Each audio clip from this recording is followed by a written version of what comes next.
Aku tidak tahu apa yang akan kamu pilih, tapi kalau aku punya kesempatan untuk mewujudkan sesuatu dari kisah fiksi ilmiah menjadi nyata, pastinya pilihanku mesin teleportasi. Aku sudah lelah dengan kemacetan dan menghabiskan waktu berjam-jam untuk pergi ke luar negeri. Dan ide untuk berteleportasi ke bagian manapun di planet ini dalam hitungan detik terdengar sangat menarik. Jadi ya, ini pilihan yang sangat logis.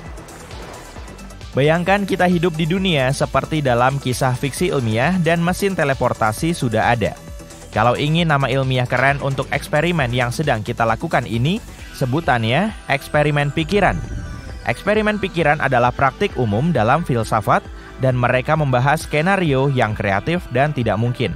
Intinya, bukan untuk mencari tahu kebenaran dari skenario-skenario ini, melainkan menggali apa yang kita yakini tentangnya.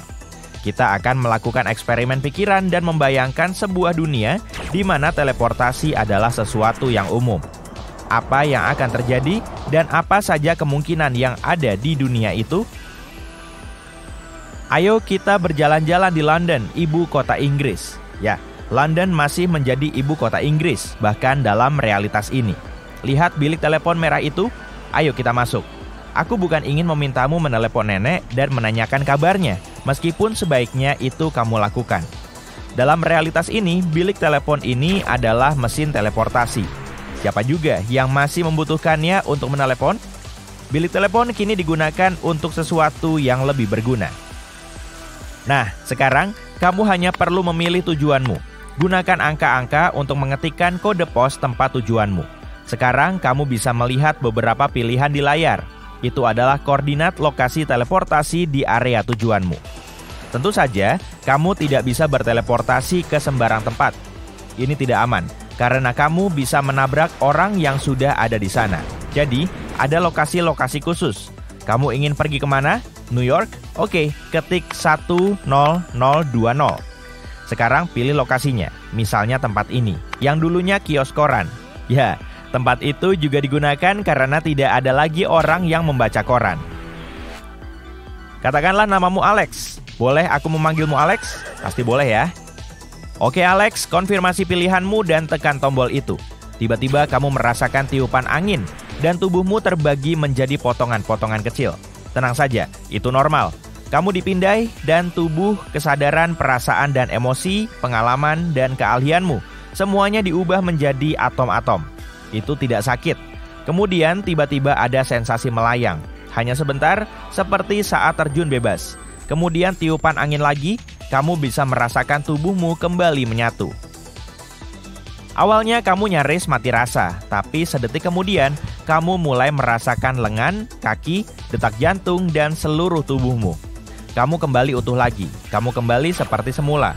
Tapi apa itu benar-benar dirimu, Alex? Kamu yakin? Apa kamu yakin seluruh bagian dirimu telah sampai di tempat tujuan?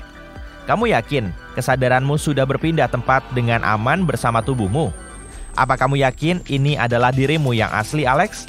Dan bukan hanya replika yang sama persis?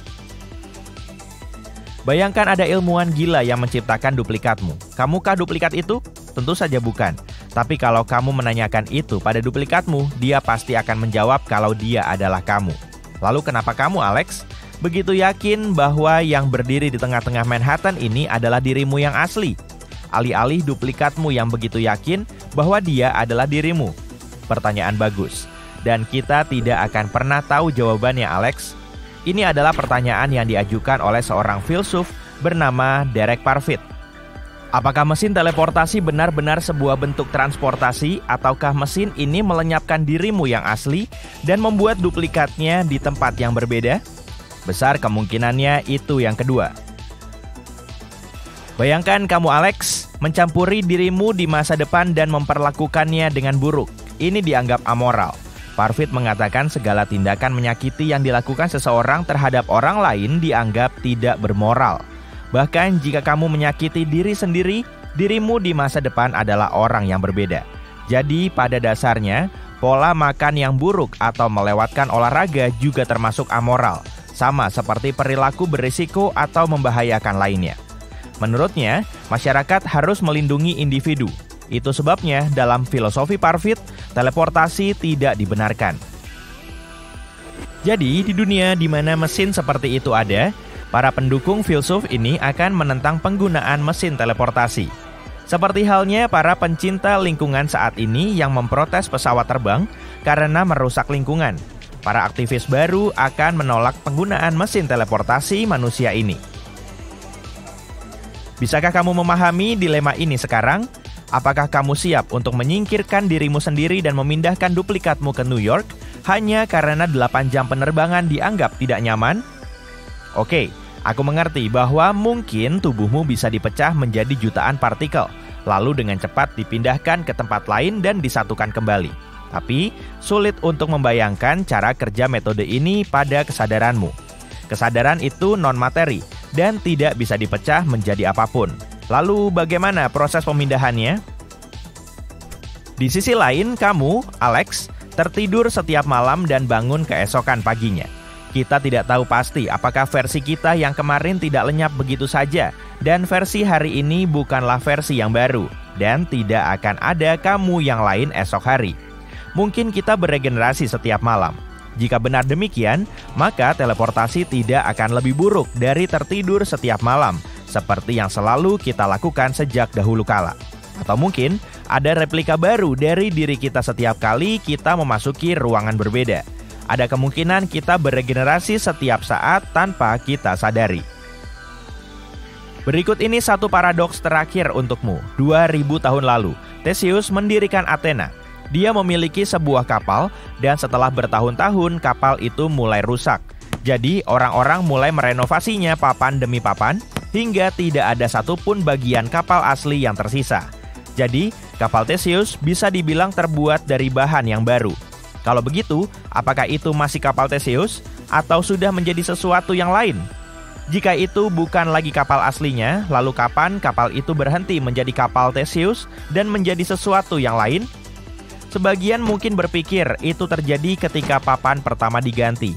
Sebagian lagi berpendapat itu terjadi sebelum papan terakhir diganti.